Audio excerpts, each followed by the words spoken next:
देव्ये महादेव्ये शिवाये शततं नमः। नमः प्रकृतिभद्राये नियता प्रणता स्मता। या देवी सर्वभूतेषु मातृरूपेण संस्थिता। नमस्तस्यै नमस्तस्यै नमस्तस्यै नमो नमः।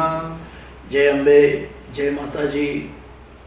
खरेखर आ वखतनी अषाढ़ी नवरात्रि जे 11 तारीखથી શરૂ થાય છે નવસારી તાલુકાના પડઘા ગામે શ્રી રણછોડજી મંદિરે તળાવ પાસે, જેમાં દરરોજ સવારે 10 થી 1 નવચંડી યજ્ઞ થશે અને બપોરે 3 થી 5 શ્રીમદ દેવી ભાગવતની કથા કરવામાં આવશે અને દરરોજ સાંજે 5 વાગે 108 દીવડાની મહાઆરતીનું આ અનુષ્ઠાન અષાઢી નવરાત્રિ। આ વખતની અષાઢી નવરાત્રિ બહુ ઘણા સમય પછી આવી છે। એનું મહત્ત્વ એટલા માટે વધારે છે કે રવિ પુષ્યામૃત યોગમાં આ અનુષ્ઠાન શરૂ થાય છે। રવિવારે રવિ પુષ્યામૃત યોગ છે અને રવિ પુષ્યામૃત યોગમાં જે નવરાત્રિ શરૂ થતી હોય એમાં માતાજીનો પ્રત્યક્ષ પરચો, માતાજીનો પરમવાસ એમાં રહે છે। અષાઢી નવરાત્રિ આમ તો રામાયણને આધારે કહીએ તો પ્રવર્ષણ પર્વત ઉપર ખુદ રામજીએ આ અષાઢી નવરાત્રિ 9 દિવસ અનુષ્ઠાન કરીને ઉર્જા પ્રાપ્ત કરી હતી, શક્તિ પ્રાપ્ત કરી હતી અને રાવણ રૂપી અસુરોનો નાશ કર્યો હતો। સંસારના રાવણ રૂપી અસુરોને નાશ કરવા માટે આપણને માની શક્તિ મળે, માની ઉર્જા પ્રાપ્ત થાય, એટલા માટે અનુષ્ઠાનની, ઉપાસનાની, આરાધનાની જીવનમાં ખાસ જરૂર છે। 4 નવરાત્રિ આવે છે આખા વર્ષમાં, એમાં આ અષાઢી નવરાત્રિને ગુપ્ત નવરાત્રિ કહે છે। ગુપ્ત નવરાત્રિ એટલા માટે છે કે આ અષાઢી નવરાત્રિનું ફળ ગુપ્ત ફળ છે સાહેબ। એ કોઈ દિવસ કેળે નહીં જાય। જે યજ્ઞમાં ભાગ લેશે, જે નવચંડીમાં બેસશે, જે પોતાના પિતૃઓના ફોટા મૂકશે, જે પોતાના પિતૃઓનું સ્મરણ કરશે અને જે દેવી ભાગવતની કથા સાંભળશે, એના ઉપર મા ભગવતીની અનન્ય કૃપા ઉતરશે જ, એમાં કોઈ શંકાને સ્થાન નથી।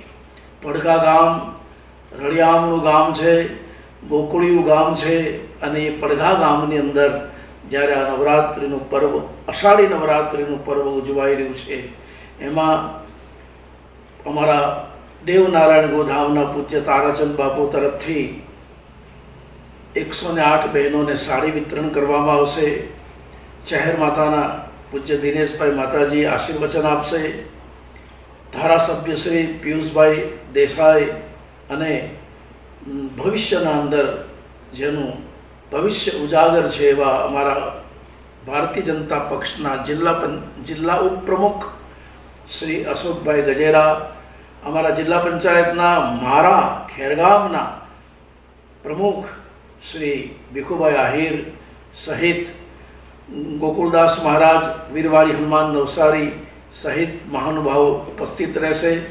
કથા દરમિયાન બેટી બચાવો, ભ્રૂણ હત્યા નાબૂદી, અંધશ્રદ્ધા નિવારણ, વ્યસન મુક્તિ જેવા લોકોપયોગી સામાજિક કાર્યક્રમો પણ થશે। પણ આ 9 દિવસ તો મા જગદંબાની ઉપાસના અને મા અંબાની આરાધનાનું પર્વ છે। ભગવતી રાજરાજેશ્વરી તે સંમતા જનપદેશુ ધનાની તેષાં તેષાં યશાંસી ન ચ સીદતિ ધર્મ વર્ગ અને ધન્યાસ્ત એવ નિર્ભુતાત્મજ મૃત્યુદારા એષાં સદાપ્યુભયદા ભવતી પ્રસન્ના। મા ભગવતીની ઉપાસના ભાગ્યનો ઉદય કરે છે। મા ભગવતીની ઉપાસના જીવનમાં સમૃદ્ધિ લાવે છે અને મા ભગવતીની ઉપાસના મોક્ષદાયિની છે। એવી આદ્ય શક્તિની ઉપાસનાનું આ પર્વ પડઘાની અંદર 11 થી 19 જુલાઈ દરમિયાન થઈ રહ્યું છે। ફેસબુક પર ઓનલાઈન બધાએ શ્રવણ અને દર્શન કરવાનું છે। કોવિડ-19ના જે નિયમો છે, સોશિયલ ડિસ્ટન્સ, માસ્ક, સેનિટાઈઝ, આ બધા નિયમોનું પાલન કરીને સરકારશ્રીની સૂચના અનુસાર આ આયોજન કરવામાં આવ્યું છે। અને આ આયોજનની અંદર જે સહભાગી બનશે, જે એની અંદર જોડાશે, એ બધાના ઉપર માં ભગવતી કૃપા કરશે એવી આદ્ય શક્તિ અંબાના ચરણોમાં બાર બાર પ્રાર્થના છે. બોલો આદ્ય શક્તિ અંબે માત કી જય.